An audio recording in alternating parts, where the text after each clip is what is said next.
Wakati unasubiri taarifa kwa umma kutoka ndani ya kikosi ya Young Africans, nipende kukufahamisha kwamba Young Africans hawapoi wala hawaboi.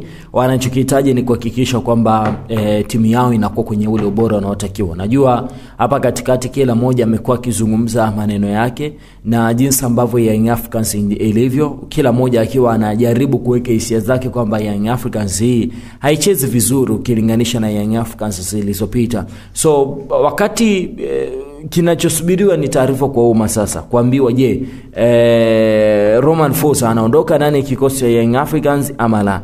Mpaka sasa hivi ninavyozungumza nanyi hakuna taarifa yoyote kutoka ndani kikosi cha Young Africans, ila kinachoendelea hivi sasa ni kwa maana ya wao wanaendelea na mazoezi kama ilivyo kawaida. Wanaendelea na mazoezi kama kawaida, like hakuna chochote ambacho kimeshatokea.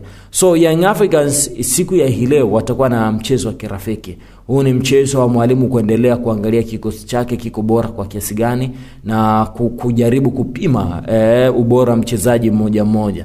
Na hii leo watakuwa na mchezo dhidi ya kikosi cha TRA United. TRA United zamani ndio ilikuwa inafahamika kama Tabora United. Na huu utakuwa ni mchezo ambao Young Africans wanajiandaa kuelekea katika mchezo wa kimataifa dhidi ya Silver Strikers, mchezo ambao utapigwa kwenye uwanja utapigwa pale Malawi kabla ya kurejeleana hapa jijini Dar es Salaam. So utakuwa ni mchezo ambao utampa mwalimu projection kuweza kujua hiki kikosi changu kina ubora kwa kiasi gani na hiki kikosi changu kina shida kwa kiasi gani. Yote haya yataenda kutokea kwenye siku hii leo majira saa 3. Mimi nitakuwa nakupa update ya kila kinachoendelea katika uwanja Jimkana, ambapo hii mechi itakuwa inapigwa indoor kwa maana kutakuwa na mashabiki. Ni mechi ya kiufundi zaidi. Kwa hiyo kinachotazamwa zaidi sio mabao, kitakachotazamwa zaidi ni projection ya timu na the way ambavyo timu inavyocheza na timu ambavyo inavyozidi kukua kila itwapo leo. Subscribe, comment, kulike na kushare, utakuwa umefanya kazi nzuri. Asante and bye bye.